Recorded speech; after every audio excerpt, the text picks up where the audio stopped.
Bonjour à tous, bienvenue sur Radio Sport. Nous allons parler du Bike in Man. Et oui, oui, tous les mois, il y a une nouvelle manche du Bike in Man. Nous étions en Corse. Là, aujourd'hui, je vais vous parler de la prochaine étape qui débute le 23 juin.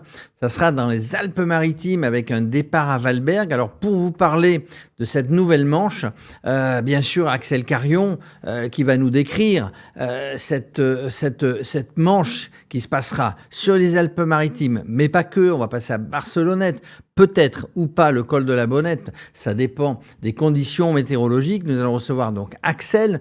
Nous recevrons ensuite Benoît Merchez. Il a déjà gagné du Bike in Man. C'est lui qui a tracé avec Axel ce parcours qui est un petit peu modifié par rapport à l'épreuve de l'an dernier pour des raisons de sécurité, pour des raisons de météo, pour des raisons de Tour de France. Enfin, il y a des tas de raisons qui font que ce parcours a changé. Et ensuite, nous irons voir Sophie. Sophie, c'est la responsable commerciale de chez Owaka. Owaka, ce sont les trackers, évidemment. Quand on est sur une course comme le Bike in Man, une course d'ultra-distance, on est suivi en cas de problème, en cas de sécurité. On regarde où se trouve le concurrent, les proches, on regarde où se trouve son mari, son frère, son cousin, sa femme. Voilà, c'est ça qui sert, le tracker, qui sert à bien suivre tous les participants. Allez, on y va. D'abord, on retrouve Axel Carion. Radio Sport. Bien, je vous propose d'enchaîner avec ce calendrier de la saison 2024 du Bike in Man, puisqu'après la Corse, donc ça sera le bloc Alpes-Maritimes avec le 23 juin, départ du 1000 km, le Bike in Man Alpes-Maritimes qui remplace en fait en nom le Bike in Man France, avec un parcours évidemment totalement modifié, et puis le Bike in Man Alpes-Maritimes qui sera suivi le week-end suivant, le 28 juin, du 555 Alpes-Maritimes. Ça sera la deuxième édition. Alors Axel, ça c'est un renouvellement, carrément, c'est une nouveauté aussi de coupler presque deux épreuves en une, le 1000 km, le 555. Quelles sont les nouveautés qui vont être réservées aux participants de ces deux courses? Alors là, il y a une grande nouveauté, c'est le départ. Sur les Alpes-Maritimes, on partait du Canet, donc pas très loin de la côte. Là, sur le 1000 et le 555, on va partir depuis Valberg, qui nous accueille là, pour pouvoir faire le départ des deux courses. C'est une des particularités, parce qu'on le voit d'ailleurs sur le profil de l'épreuve.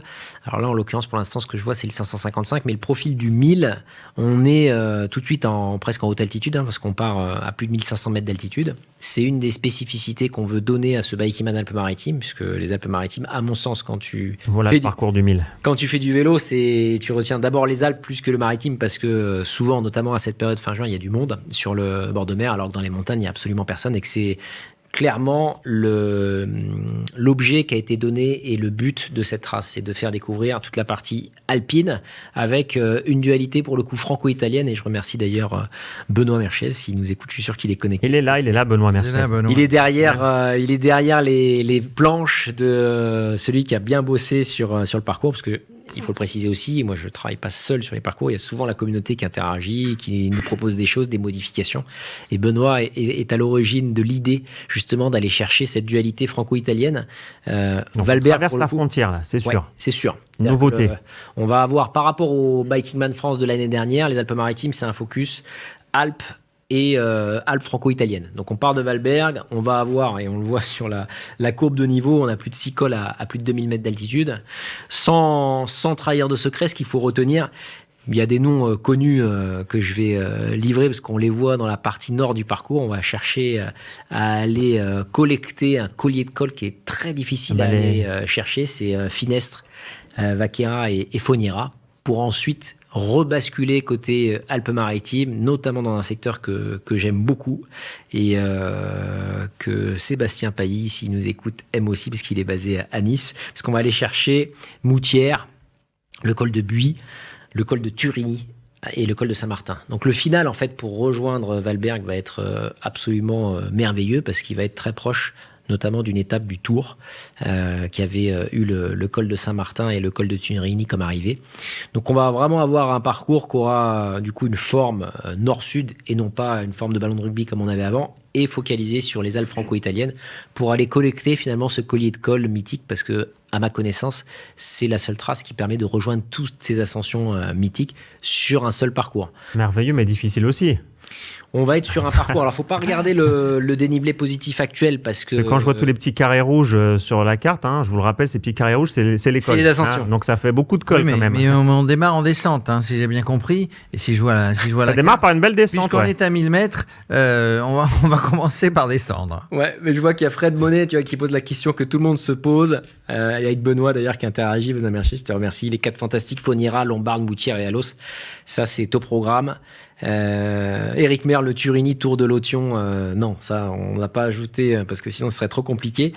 En tout cas, côté section gravel, effectivement, Fred, il y en a 3 au total. Ça représente, pour rassurer les personnes qui se disent c'est peut-être un parcours gravel comme le 555, pas du tout.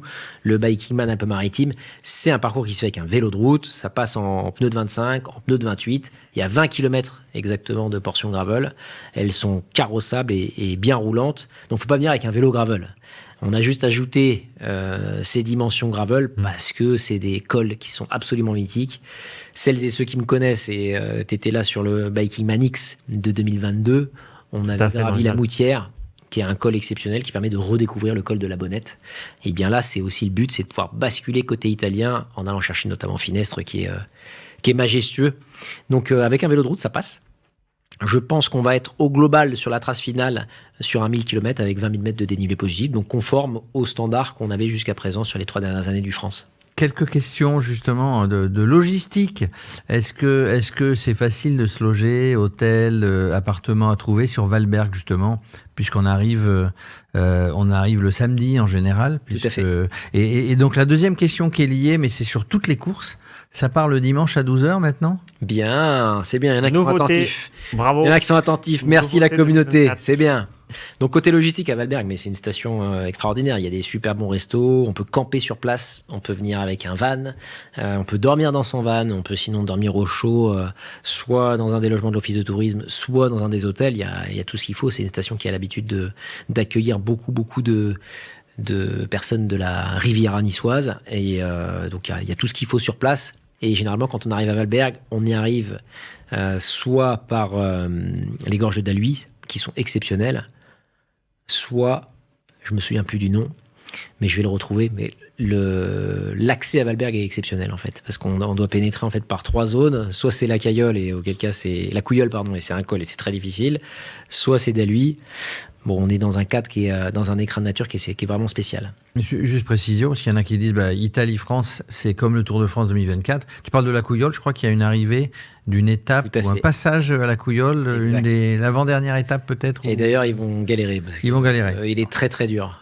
Et pour la question concernant les départs, effectivement, sur les 1000, on part le dimanche à midi, non pas le lundi matin à 5h comme c'était le cas auparavant, de manière à pouvoir éviter que les athlètes arrêtent pas de réfléchir toute l'après-midi du dimanche avant de partir, parce qu'ils rêvent tous de partir dès qu'ils arrivent sur le village. Et du coup, les 120 heures se terminent le vendredi midi. Tout à fait. Et non plus le samedi à 5h du matin. Alors justement, les fêtards, puisque ce sont aussi des fêtards, les participants des Bikingman. Et Fredo, roi du vélo, dit, il y aura toujours le repas des finishers le vendredi soir, quand même. Il y aura un repas de clôture, qui ne sera pas un dîner, il sera un repas. Un repas. Tout à fait.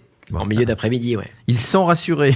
L'idée, en fait, qu'on a derrière ce départ le dimanche midi, c'est aussi de faciliter la logistique pour les personnes qui viennent soit en voiture, soit en train, pour finalement pouvoir avoir le minimum de temps sur place et pouvoir partir reposer. Parce qu'en fait, le départ le lundi matin à 5h, et vous en faites partie, parce que vous avez fait pas mal de départs avec nous. Ça pique. Généralement, on ne dort pas beaucoup la nuit. Ouais. Alors que là, pour le coup, ça permet d'être reposé et de faire comme on l'a fait sur les 555, les Alpes-Maritimes et le Vercors, sur lesquels ça s'est très très bien passé, d'avoir des gens qui sont reposés, on part de jour, on part en plus ensemble avec la lumière, c'est quand même super agréable. Et puis... Ça permet aussi aux proches d'être là plus facilement aussi pour le départ. Tout à fait. Je pense que ça va être de grands moments en perspective, parce que du coup, on va pouvoir se voir le jour du départ, on va pouvoir être reposés tous ensemble. Et en même temps, ça va permettre pour les lanternes rouges du 1000 qui vont arriver le vendredi matin de pouvoir être accueillis par l'ensemble des finishers qui sont encore sur le village de l'épreuve. Et puis après, de lancer le 555 pour l'épreuve gravel, pour un week-end ultra-distance gravel au départ de Valberg. Donc ça promet une très très grosse fête. Ouais, ça va être une belle semaine dédiée à l'ultra-distance sur la route comme le gravel. Ils sont chauds dans les questions. La couillole par ce versant-là, ça va être chaud, nous dit-on. C'est la dernière question, après faut enchaîner. On enchaîne. Très très dur mais sublime. C'était une remarque. Je confirme, la couillole effectivement fait très très mal, quoi qu'il arrive. De toute manière, la remontée sur Valberg, pour celles et ceux qui me connaissent, parce que je le dis souvent, c'est pas cadeau. C'est pas cadeau. Elle est pas cadeau. Mais c'est aussi la position de nid d'aigle de Valberg qui est singulière, parce que justement, il faut y arriver. Et clin d'œil pour celles et ceux qui participeront au 555 gravel, on remonte par Péonne. Donc là, pour le coup, c'est un coup de projecteur sur un village qui est splendide. 555, on rappelle, 500 km en 55 heures pour terminer donc la course. Radio Sport. Salut Benoît. Salut. Bonjour tout le monde. Comment ça va du côté de Montpellier? Il commence à faire chaud. Il commence à faire chaud. Long, mais... Les bonnes conditions pour faire un Bike in Man. Alors pourquoi je voulais t'avoir avec nous dans l'émission? Parce que d'abord tu as gagné un Bike in Man. Rappelle-nous lequel? C'était le Portugal en 2021. D'accord, donc Portugal 2021. Et puis tu es habitué aux routes de France. Tu as aidé Axel Carion et son équipe à tracer le parcours de ce Bike in Man origine Alpes-Maritimes. Ça a été compliqué? C'était compliqué. Axel m'a demandé, parce que je connais un peu l'Italie, parce que c'était le cahier des charges. Le cahier des charges initial, c'était de partir de Valberg, la station au-dessus de Nice, qui va accueillir le Viking Man 1000 Alpes-Maritimes et le Viking Man 555 Alpes-Maritimes aussi. Donc ça, c'était le cahier des charges et il voulait absolument partir en Italie. Et je connais un peu l'école italienne de la frontière. Alors effectivement, donc ça part de Valberg, ça descend tout de suite, et puis après, on s'en va vers le nord pour revenir après vers le sud, longer la mer, si j'ai bien regardé le parcours.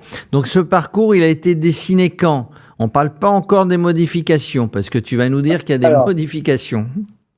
Oui, il y a eu, il a été. Alors on s'est entendu avec Axel fin d'année dernière.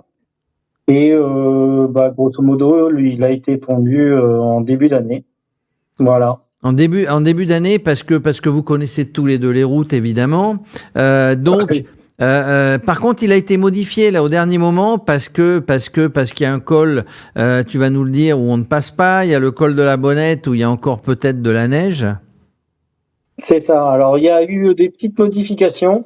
Parce que la reconnaissance devait se faire début avril, on va dire, mais avec ce qui s'est passé en épisode météorologique depuis avril, il y a eu pas mal de neige. Il y a eu des endroits, notamment jusqu'à la Bonnette, où il y a des murs de neige qui font 12 mètres. Et on a appris tardivement que la Bonnette était ouverte en journée de 10h à 20h, était fermée de la nuit pour le reste du temps. Donc pour des questions de sécurité, parce que en journée la neige fond, ruisselle sur la route, et la nuit ça verglace. Donc les autorités ont décidé d'interdire évidemment, c'est bien ce que tu rappelles, puisque le parcours quand il est dessiné, il est soumis évidemment aux autorités, aux préfectures, etc., qui donnent leur aval ou pas. Ce que tu dis effectivement, et c'est incompatible évidemment avec un Bike in Man origine, puisque les coureurs peuvent circuler le jour comme la nuit. C'est que si le col de la Bonnette est fermé la nuit, évidemment, il y a des candidats qui auraient été pénalisé en arrivant au pied de la Bonnette, ne pas pouvoir escalader, etc., etc. Alors, ce qui m'inquiète, c'est qu'il me semble que le col de la Bonnette sera emprunté par le Tour de France dans les semaines qui suivent le Bike in Man. Il faudrait que je vérifie, mais donc ça risque de poser problème aussi. Non, ils vont passer du jour, eux. Donc c'est bon. Ah bon, ils vont passer. Alors, des petites modifications que vous avez fait évidemment tous les deux avec Axel. Ça veut dire donc Valberg, c'est en altitude. Donc on démarre. C'est ça. Les concurrents vont démarrer par une descente et après tout de suite on rattaque. On part sur l'Italie. Pas de suite. On va d'abord rejoindre Briançon. Ça, c'est le premier CP. Il y a il y a deux cols. Il y a deux difficultés. Il y a le col de la Caillole qui culmine à plus de 2000 mètres et le col du Pontis aussi qui va longer le lac de Serponçon avant de longer le lac de Serponçon pour rejoindre Briançon via les balcons de la Durance. Est-ce qu'on Donc passe là, est-ce qu'on passe par l'Izoard puisqu'on parle de Briançon? Non, on passe pas par l'Isoire. D'accord. Non, sinon, ça aurait déjà qu'il est très copieux. Il y a combien On va alors rajouter justement l'Isoire. ça va nous permettre que tu puisses nous dire il y a combien de D+ sur le parcours actuel? Sur le parcours actuel, on est à 22 000. 22 000, 1000 km habituellement ou à peu de choses près. C'est ça. Donc Alors, on Vas-y, vas-y. repart vers le nord et là après Briançon évidemment, on arrive Voilà. après Montgenèvre, j'imagine. Et non. Ah non, vous avez fait un petit passage italien sans passer par Montgenèvre. Voilà, on fait le col de l'Échelle, qui est un magnifique col, et on va rechercher le col du Finestre, qui est un très joli et très dur col italien. Je dis dur parce que les deux précédents Giro, par exemple, ont connu, les leaders ont tous connu des défaillances. Alors, il y avait Simon Yates en 2018 et il y avait eu aussi Alberto Contador qui s'était fait aussi. Il est très très compliqué. Il est très compliqué. C'est le remplaçant du Ventoux.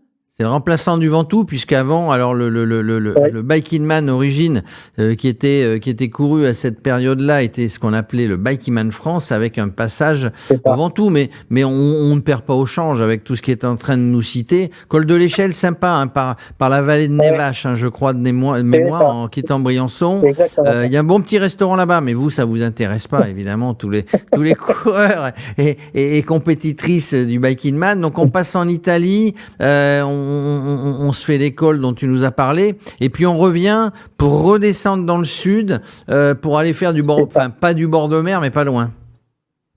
Alors, avant de faire avant de revenir sur les Alpes-Maritimes, on va monter le col de la Lombarde, qui est pareil, un col italien qui est compliqué, notamment le pied. Et là, on redescend. Initialement, on redescendait Isola 2000, et on tournait à droite pour aller chercher la Bonnette. Malheureusement, la Bonnette a été annulée vis-à-vis des autorités. Donc, on tourne à gauche et on va monter le col de la Couillole pour arriver au CP2. Le CP2 qui est ni plus ni moins que le départ du Viking Man. On revient à Valberg. Alors, donc là, il y a une première boucle de fête. Ah, une première boucle de fête. Oui. Alors, tu parles de la Caillole, ne pas confondre avec la Couillole. C'est la Couillole. C'est la Couillole, mais tout à l'heure, tu citais un autre col avec un nom ressemblant. La Couillole, il y a une arrivée aussi du Tour de France, puisque on fait pas le parallèle, mais vous êtes dans un endroit où le Tour de France va passer dans quelques jours, dans quelques semaines, et il y a une arrivée au col de la Couillole, ouais. C'est ça. Donc on passe par la Couilleule pour revenir à Valberg. Et là, c'est mon arrêt CP2. Enfin, arrêt, non, pour ceux qui veulent s'arrêter, et c'est le CP2. CP2, et ensuite, puisque les nouveautés sur les Bike in Man Origins cette année, c'est qu'il y a un CP3. Donc hop, on descend vers le CP3 qui se trouve où? Alors, du côté de Levens, mais avant, on fait une boucle. On va chercher Castellane, qui est le début des gorges du Verdon. D'accord. Et on refait à rebours grosso modo le Viking Man France, le début du Viking Man France qui était à l'origine donné, j'ai oublié le nom. Oui, qui partait du Canet, qui allait vers la Castellane et ensuite qui passait au pied de la Sainte-Victoire. Donc ça a été abandonné. Du coup, tu imagines que les concurrents, tu en fais partie. Peut-être que tu as une petite idée derrière la tête, en tout cas de victoire pas, on n'en sait rien. Les concurrents, les premiers vont mettre quoi? Vont mettre sur la Corse. Je crois que le premier a mis un petit peu moins de 48 heures, 47 heures et 50 minutes ou quelque chose comme ça. Tu imagines quoi là sur ce Bike in Man Origin Alpes-Maritimes? Je pense qu'on mettra un peu plus de 48 heures. D'accord. Ça va être compliqué de descendre un peu. Ça veut dire qu'on a un parcours un petit peu plus compliqué que la Corse. On ne le compare pas avec le Sri Lanka, hein, donc l'épreuve précédente. Mais on a un parcours qui est compliqué quand même. Bah là, c'est du fait des difficultés. Là, il y a quand même 5 cols à plus de 2000 et le dernier tronçon est quand même très compliqué parce qu'on va chercher effectivement l'étape du Tour de France. Avec l'enchaînement du col du Turini, l'enchaînement avec la Colmiane, on revient dans la vallée pour finir avec l'enchaînement du col de la Cine, qui est très compliqué par le côté où on va le monter, et le retour, la remontée sur Valberg aussi. Le dernier tronçon fait à peu près 150 km pour 5000 mètres de D+. D'accord, donc c'est un vrai final. Si on démarre de Valberg par une descente, on revient sur Valberg avec un sacré final. Tu as compté combien il y avait de cols? Parce que tout à l'heure tu me parles du col ci, du col ça, mais il y a combien de cols en tout ou de montées sur ces 1000 et quelques kilomètres? Il y a déjà 5 cols à plus de 2000, plus des vrais cols, hein, parce qu'il y en a des petits que j'ai pas. Si, il y a le col du Buis, le fameux col du Buis qui était aux France, aussi qu'on a souhaité le remettre parce qu'il est compliqué. Il est pas long, mais il est compliqué. Mais non, au niveau du nombre de cols total, je sais pas. On ne sait pas, mais on le saura peut-être. En tout cas, Benoît, une vraie petite balade touristique hein, que vous leur avez concoctée. Mesdames, messieurs, préparez vos machines, préparez votre mental, préparez vos jambes, parce que ça va être compliqué. Mais vous allez voir, et c'est un point commun de tous les Bike in Man Origin, vous allez voir évidemment de très beaux paysages. Benoît, merci de toutes ces explications. On te retrouve dimanche à toi, hein, départ à midi. Oui, midi. Bon. Exactement. Et peut-être on te retrouve à la finish line avec le maillot number one. En tout cas, merci de nous avoir éclairé, de nous avoir donné tous les détails avec des petits changements, vous l'avez vu, de ce Bike in Man Origin Alpes-Maritimes, premier du nom. Et donc les concurrents partent le dimanche 23 à midi. Deadline, je crois que c'est le vendredi suivant à midi. Et le samedi, ça repart pour le 555, ça n'a pas changé, le parcours est le même que l'année dernière. Un vrai week-end, enfin une vraie semaine, un vrai week-end pour les amateurs de vélo, amateurs d'ultra-distance, ça va être formidable. Salut Benoît. Salut. Radio Sport. On est avec Sophie Caster de chez Owaka. Owaka, tiens, je vous montre les trackers. Hein. Donc Owaka, c'est le tracker. Exactement. On a un système de tracking, donc de tracking en direct. On va suivre l'ensemble des participants de cette Bike in Man Sri Lanka en direct sur le live pour leur sécurité et aussi pour les familles et les amis qui peuvent les voir. Donc sécurité pour eux parce qu'on sait toujours s'il y en a un qui s'arrête trop longtemps, etc. Les familles et puis les aficionados, hein, les gens qui regardent le Bike in Man Origin sur Radio Sport, ils voient un petit peu où en sont leurs favoris. Ça fait la deuxième saison, je crois que vous êtes partenaire du Bike in Man Origin. Oui, exactement. Depuis 2022, il me semble, on est sur tous les Biking Man un peu partout dans le monde, du coup, et maintenant au Sri Lanka. Alors, vous êtes sur les Bike in Man Origin, mais vous êtes un petit peu partout dans le monde parce que vous êtes vraiment le number one, peut-être, enfin le spécialiste du traçage, je ne sais pas si on dit ça comme ça. Vous êtes sur des grandes compètes, des grandes randos plutôt exotiques. Hein. Oui, tout à fait, puisqu'on est spécialiste dans tout ce qui est satellite. Donc, on a énormément d'événements itinérants et partout dans le monde. Par exemple, la marathon des sables qu'on a fait la semaine dernière. D'accord, donc toi, tu es toujours en vadrouille. Oui, C'est un bon job, hein. Ça embauche chez OAKA. Donc alors, le principe, hein, donc, ça passe par GPS. Alors là, j'ai vu qu'il y avait deux, tiens, tu vas nous les montrer. Il y a 2 trackers. Alors pourquoi il y a 2 trackers? Tiens, tu nous les montres effectivement. Pourquoi il y a 2 trackers? Fais de la pub, hein, si tu veux. Hein. Ouais. C'est gratuit. Hein. Non, on a 2 types de trackers. Alors, on a le tracker satellite, qui est sur le réseau Globalstar. La particularité, c'est qu'ici, on est au Sri Lanka. Et au Sri Lanka, la couverture Globalstar, elle est périphérique. C'est-à-dire qu'on n'est pas à 100% sur cette destination. C'est pour ça qu'on a ajouté un tracker GSM, donc là, qui communique sur le réseau téléphonique, de manière à s'assurer le coup. Et donc, on a les 2 balises ici sur cette édition du Sri Lanka. Ça veut dire qu'il y a une petite puce, une petite carte SIM là-dessus? Exactement, dans ceci, il y a une carte SIM multi-opérateur mondiale, donc qui va se connecter sur l'opérateur le plus performant de la région. Et en fonction, que vous passiez en France ou même au Sri Lanka, on va passer sur les meilleurs opérateurs du coin. S'il y en a un où on voit sa trace en France, c'est qu'à un moment donné, il y a eu un petit problème. Il y a évidemment le cordon pour le recharger, parce que ça tient 3 jours. Tout le monde ne terminera pas en 3 jours. Donc voilà, donc c'est avant tout la sécurité. Comment vous avez pensé à ça? Ça vient d'où? C'est ton papa, je crois? Oui, exactement. C'est mon père qui était passionné de rallye raid avant tout, et il fait participer énormément à des raids au Maroc et ailleurs en Afrique. Et à l'époque, il n'y avait rien du tout pour être traqué. Mon frère étant développeur informatique, on a eu l'idée ensemble de mettre en place ce système quand on a découvert ces petites balises satellites qui existaient. Et on a mis en place le système de tracking avec une plateforme adaptée à l'organisation et à des événements. Voilà, un père, donc on a compris, un père motard, un frère informaticien et la sœur vadrouilleuse, hein, qui s'en va faire le commercial. Là, juste par rapport à la sécurité, est-ce que si une personne restait par exemple 4 heures, 5 heures immobile, que le tracker s'arrête, envoie une trace mais toujours la même, est-ce que ça envoie une petite alerte de sécurité? On voit sur la plateforme de l'organisation, parce que du coup il y a 2 plateformes. Il y a la plateforme publique que les gens peuvent suivre avec le minimum d'informations, et la plateforme organisateur où là on reçoit les alertes, etc. Et effectivement, on a des alertes s'ils sortent de la trace, on a des alertes s'ils sont arrêtés, immobiles, à 0 km/h. On le voit directement sur la carte, même l'icône change de couleur à ce moment-là, et on est averti que ce participant est à l'arrêt depuis un certain temps. Voilà, donc on n'en fait jamais, entre guillemets, assez pour la sécurité. Là, OAKA, partenaire majeur, hein, avec d'autres évidemment, mais partenaire majeur du Bike Man Origin. Sans eux, ça serait un petit peu plus compliqué. Merci en tout cas de nous avoir expliqué tout ça. Toi, tu pars, tu vas suivre, ou tu vas t'arrêter à la piscine de la finish line et on te retrouve jeudi? Non, moi je vais suivre avec David, donc on va être sur tout le long de la trace pour suivre les participants. Voilà, et bien l'année prochaine à vélo évidemment. Inch'Allah.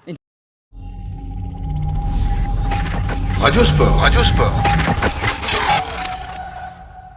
Voilà, vous savez tout. Rendez-vous le 23 juin. Alors, il y aura 2 épreuves. Le 23 juin, le départ du Bike Man 1000 km, le Bike Man Alpes-Maritimes, le Bike Man Origin. Et ensuite, le week-end suivant, il y aura, c'est une nouveauté, le 555, c'est-à-dire 555 km pour ceux qui en ont un petit peu moins dans les jambes. Le 555 sur un bout de parcours à peu près identique. Ça part aussi de Valberg dans les Alpes-Maritimes, au-dessus de Nice. Si vous avez envie, venez les voir. Il y aura un petit peu moins d'athlètes que sur le 1000, mais venez les voir, ça promet. À bientôt.